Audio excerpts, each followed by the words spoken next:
Hi, naligo pa sa dagat. Ang ganda kaya dito, may bahay. Nasa ano pa ako, bahay-bahay. Dito ako sa sip house ko ngayon. Isara ko, yung pintuan ko sinira ng mga tambay, oh. Gagi mga tambay. Sinira nila dito. Wala kasi kami rito eh. Kaya nasira.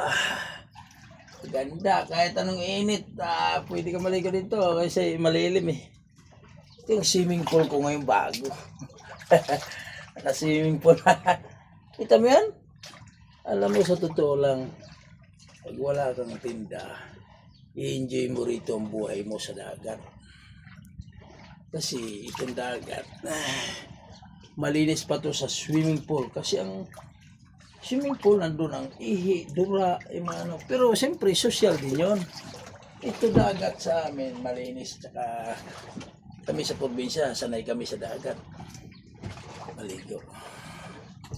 Ito, pasyal-pasyal. Tsaka, alam mo man, kami mga mahirap. Hindi kami sanay sa may bayad. Dito kay libre. Magbaon ka lang. Sawa ka na maghapong ligo. Baon ka ng kamuting kahoy. Saging ngayong baon namin eh. Saging. Kami lang dalang mag-asawa kasi.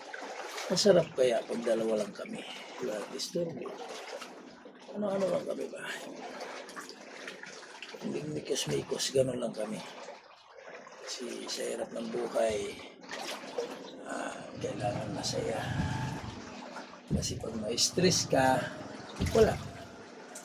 Kailangan sa buhay, i-enjoy. Hindi natin kailangan maraming pera. Kailangan natin makakain lang, makapaaral sa mga anak, magmikos-mikos, maraming kaibigan. Pero ngayon nagsulo ako dahil kami ni Mrs. masarap dito. Suluhin ko muna yung asawa ko, yung mahal ko. Andun sa taas, ayan o. Ayan sa taas, ayan yung paa niya. Ayan sa taas. May second floor to eh. Hindi pa tapos to ha. Pero sinira na. Mikos-mikos lang. Pag may time. Ito mo, ganda rito. Ha? Ito mo yan, ganda. Tapos dagat, paikot. Tingnan mo yung dagat. Dagat yan. Talagang nandito ako sa dagat ng Migadike, Dampalit, Malabon City. Okay? Sige. Bye-bye.